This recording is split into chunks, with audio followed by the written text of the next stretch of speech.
रहीम अस्सलाम वालेकुम रहमतुल्लाहि व बरकातुहू। मेरा नाम है डॉक्टर मोहम्मद मुज़म्मिल हसन। एक नए सेशन के साथ आपकी खिदमत में हाज़िर। तमाम तारीफ़ें अल्लाह पाक के लिए। हमारे साथ मिलकर दुरूद शरीफ पढ़ लें। अल्लाहुम्मा सल्लि अला मुहम्मदिन व अला आलि मुहम्मदिन कमा सल्लैता अला इब्राहीम व अला आलि इब्राहीम इन्नका हमीदुम मजीद। अल्लाहुम्मा बारिक अला मुहम्मदिन व अला आलि मुहम्मदिन कमा बारकता अला इब्राहीम व अला आलि इब्राहीम इन्नका हमीदुम मजीद। तो मेरे प्यारे भाइयों, सवाल ये है आपसे, फिर मैं इसका जवाब भी आपको दूंगा कि आप लोगों ने सुना होगा टीपीआई, बुल की टीपीआई। क्या ज़्यादा टीपीआई वाले बुल का जो दूध है, जो बछड़ियाँ आगे पैदा होंगी, क्या उनका दूध भी ज़्यादा होगा? सवाल ये है। तो अभी तक के लिए जो आपकी परसेप्शन है, वो आपकी परसेप्शन क्या है? आप लोग क्या सोचते हैं? एक एक करके बताइएगा। जिस बुल की टीपीआई ज़्यादा है उसका दूध ज़्यादा होगा या कम होगा? बताएं जी। मैं समझता हूँ कि बढ़ता है दूध। बढ़ता है दूध। जी बढ़ता है। जी सर, आपकी क्या राय है? सर हमने भी फिलहाल तो यही एनालाइज किया है कि इससे जो है दूध बढ़ता है। जी ठीक हो गया। जी हजरत जी। जी सर, जी बिल्कुल बढ़ता है। बढ़ जाता है जी। यस सर, प्रोडक्शन में इजाफा होता है। जी ठीक हो गया। जी सर, हमें भी यही पढ़ा कि जिससे दूध बढ़ता है। आपने कहाँ पढ़ लिया? इसी यही प्रोडक्शन में यही लिखा। कहाँ लिखा हुआ था? मैं टोटल परफॉर्मेंस यही लगाया, तो टोटल प्रोडक्शन अच्छा, इंडेक्स। लगा है ना अभी आपको? पढ़ा नहीं ना अभी? आप पढ़ाना तो भी है आपको। जी सर, दूध बढ़ता है जी। दूध बढ़ता है जी। जी हजरत सर जी बढ़ता है। बढ़ जाता है जी। सर दूध बढ़ जाता है। दूध बढ़ जाता है जी। ये कैमरामैन आप बताइएगा, बढ़ता है कम होता है? बढ़ जाता है। बढ़ जाता है जी सर। सर जी मुझे लगता है दूध के अलावा जो कंजप्शन रेट है या उसकी फिलहाल परफॉर्मेंस, फिलहाल दूध की बात हो रही है। दूध मेरे ख्याल से कोई इतना खास नहीं। खास नहीं बढ़ता है। इसका मतलब ये हुआ 14 में से 11 में से 10 वोट जो हैं वो दूध बढ़ने के हैं। चले और सवाल आपको आसान कर देते हैं। हमारे पास दो बुल हैं, एक की टीपीआई 2600 है और एक की 3000 है। आपके इस ख्याल में ज्यादा दूध किसका होगा, 2600 वाली का या 3000 वाली का? सर जी ये पीछे से उसकी ब्रीड पे। ब्रीड एचएफ ही है ना? जी हाँ, अब ये बताएं, फ्रीजियन बुल रखवाया आपने, जी टीपीआई एक बुल की 2600 है और एक की 3000 है, दूध किसका ज्यादा आने वाला सर जी 3000 वाले की। है? जी सर आप बताएं जी। जी 3000। 3000 वाली का। जी सर। 3000 प्लस। 3000 वाली का। जी सर। 3000। जी सर। 3000 सर। जी सर। जी सर 3000 रुपये। जी सर। 3000 वाली का सर। जी सर। जी सर 3000। 3000 वाली का। जी सर। सर जिस तरह आप पूछ रहे हैं, हमें लग रहा है तो गलत ही, लेकिन 3000 बंदे में कॉमन सेंस बढ़ी हो। 3000 3000। जी जी हजरत जी। 3000। यहाँ पर आके हमारे साथ इत्तेफाक ये कर गए हैं। अच्छा, अब मैं इस सवाल का जवाब देने से पहले मैं चाहता हूँ कि एक दो चीज़ें मैं लिख दूँ यहाँ पे। अब एक बुल है मेरे भाई, वो बुल है जी वेलस। क्या नाम है? आपको मैंने सेंड किया है, ठीक है। तो ये जो बुल है वेलस, इसकी टीपीआई है मेरे प्यारे भाई 3171। कितनी? 71। अब इसका जो मिल्क लिखा आ रहा है कैटलॉग पे, वो लिखा आ रहा है जमा 1553। कितना? 1553 लिखा आ रहा है। अब इसकी जगह पे एक मैं बुल और लिखने जा रहा हूं, वो है लॉरेक्स। क्या जी? लॉरेक्स। अब लॉरेक्स की टीपी है 3298, इसका दूध लिखा आ रहा है 853। ऐ की बढ़िया भाई, ये तो कहानी उल्ट हो गई। सवाल ये पैदा होता है कि यहां पर तो कहानी उल्ट हो गई। ये थोड़ी टीपीआई है 3171, दूध आ रहा है मेरे भाई 1553। ये ज्यादा टीपीआई है 3298, दूध आ रहा है जी 853। ऐ की बढ़िया भाई। हमने तो पैसे डॉक्टर साहब आपको ज्यादा इसलिए दिए थे कि आप हमारे साथ फ्रॉड ना करें। आपने दुरूद शरीफ पढ़ के हमारे साथ फ्रॉड कर दिया है जी। ऐसे ही कहते हैं ना लोग। दुरूद शरीफ को बीच में, दुरूद शरीफ को तो बीच में ऐसे ही ले आते हैं ना, पता नहीं तंग करने के लिए लेकर आते हैं, अल्लाह जाने। तो ये क्या बात हुई? उनका हिसाब अलग से होगा। उनका हिसाब अलग से होगा।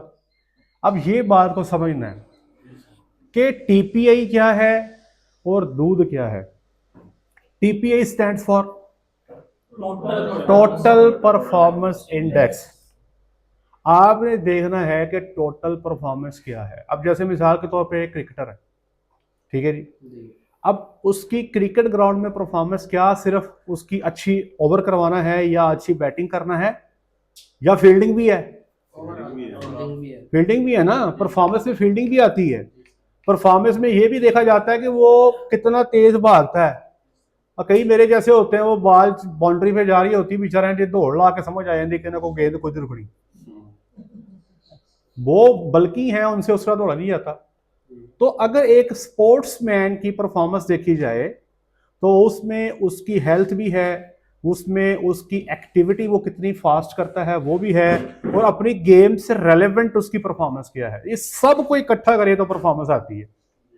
अगर गाय की बात करें तो गाय की परफॉर्मेंस में क्या किया, अभी आपको मैंने कितना कुछ बताया। गाय की परफॉर्मेंस में मेरे भाई दूध भी आता है, उसकी फैट भी आती है, उसकी प्रोटीन भी आ रही है, उसका सोमैटिक सेल स्कोर भी आ रहा है, उसकी प्रोडक्टिव लाइफ भी आ रही है, उसका जो फीड एफिशिएंसी है वो भी आ रही है, उसका सायर स्टिल बर्थ भी आ रहा है, उसकी काविंग ईज भी आ रही है, उसकी गेस्टेशन लेंथ भी आ रही है, उसकी फर्टिलिटी इंडेक्स भी आ रहा है, उसकी डीपीआर भी आ रही है, उसकी सीसीआर भी आ रही है, उसका एचसीआर भी आ रहा है, इतना कुछ है।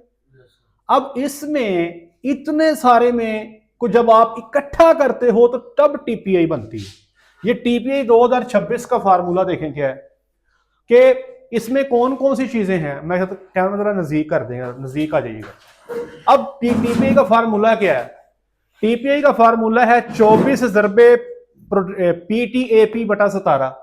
ठीक है जी, पीटीएपी कहते हैं productive transmitting ability of protein. ठीक है, पीटीएफ का ताल्लुक फैट से है, फिर इसकी फीड एफिशिएंसी है, फिर इसकी टाइप रेट है, productive transmitting ability of trait है, फिर इसका आर्डर कॉम्पोजिट है, फिर इसका फुट एंड लेग कॉम्पोजिट है। मतलब टीपीआई के अंदर ये भी आ रहा है कि इसके हिवाने के जो नंबर होंगे, उसके पॉइंट्स होंगे, वो भी आ रहा है। जानवर दिया लत्ता खिंच दिया ने, वो भी आ रहे हैं। फिर उसकी प्रोडक्टिव लाइफ कैसी है, उसके हेल्थ ट्रेट कैसे हैं, उसकी लाइवेबिलिटी कैसी है, उसका सोमैटिक सेल स्कोर कैसा है, फीड फर्टिलिटी इंडेक्स कैसा है, डाटर काविंग ईज कैसी है, डाटर स्टल, ये इतना कुछ करने के बाद आपके पास इस पूरे फार्मूले के अंदर कीमतें डालेंगे तो जो अगली चीज बनेगी वो क्या कहलाएगी? टीपीआई कहलाएगी। तो TPI is not just about milk.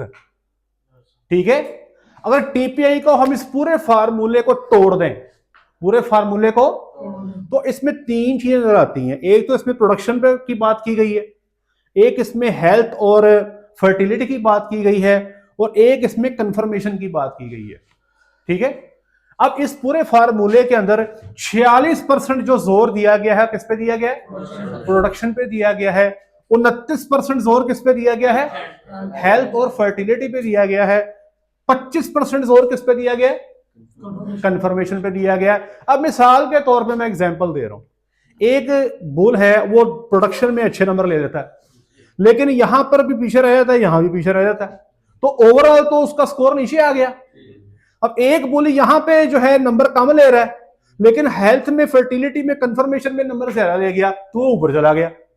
अब समझ आई कि ये चक्कर क्या है कि टीपीआई सिर्फ दूध नहीं है, वो दूध के अलावा इतना कुछ है। उसकी टोटल परफॉर्मेंस को देखा जाता है। तभी कहते हैं कि अगर आपने बुल का इंतखाब करना है तो आपको नहीं पढ़ना आता, आपको समझ नहीं आती बुल कैसे पढ़ना है, आपको नहीं समझ आती, तो कम से कम टोटल परफॉर्मेंस टीपीआई तो अच्छे वाली ले लो यार, जिसका टोटल परफॉर्मेंस अच्छा हो वो ले लो। अगर आपने जीनोमिक बुल का इंतखाब करना है तो मेरी हमेशा से गुजारिश ही होगी कि 3000 से प्लस वाला बुल ले लो। ठीक है, और अगर आप प्रूवन बुल ले रहे हो तो कोशिश करो 2700-2800 से ऊपर टीपीआई का बुल लो।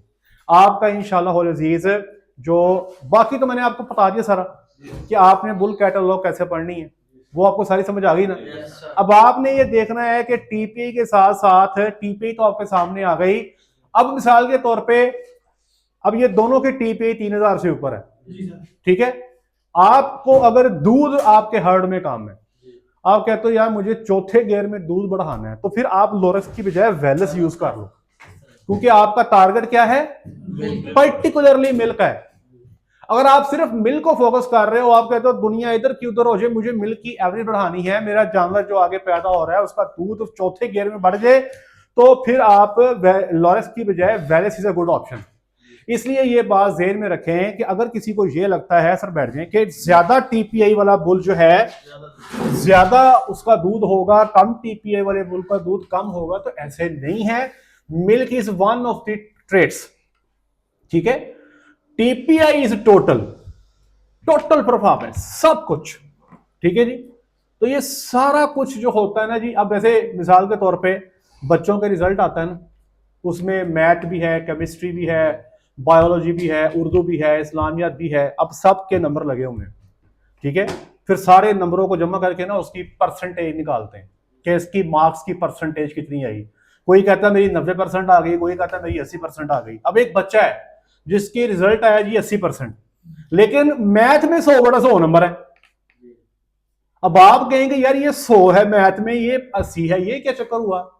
क्योंकि 80 जो है ये एवरेज है टोटल की, ठीक हो गया, वो टोटल परफॉर्मेंस की एवरेज है। तो आपने ये देखना है कि टीपीआई जो है ये टोटल परफॉर्मेंस जो है उसका एक इंडेक्स है, जो एक ट्रेट को नहीं, वो कंफर्मेशन को भी देखता है, हेल्थ को भी देखता है, फर्टिलिटी को भी देखता है और प्रोडक्शन के ट्रेट्स को भी देखता है। ये बात मेरे भाइयों समझ आ गई है?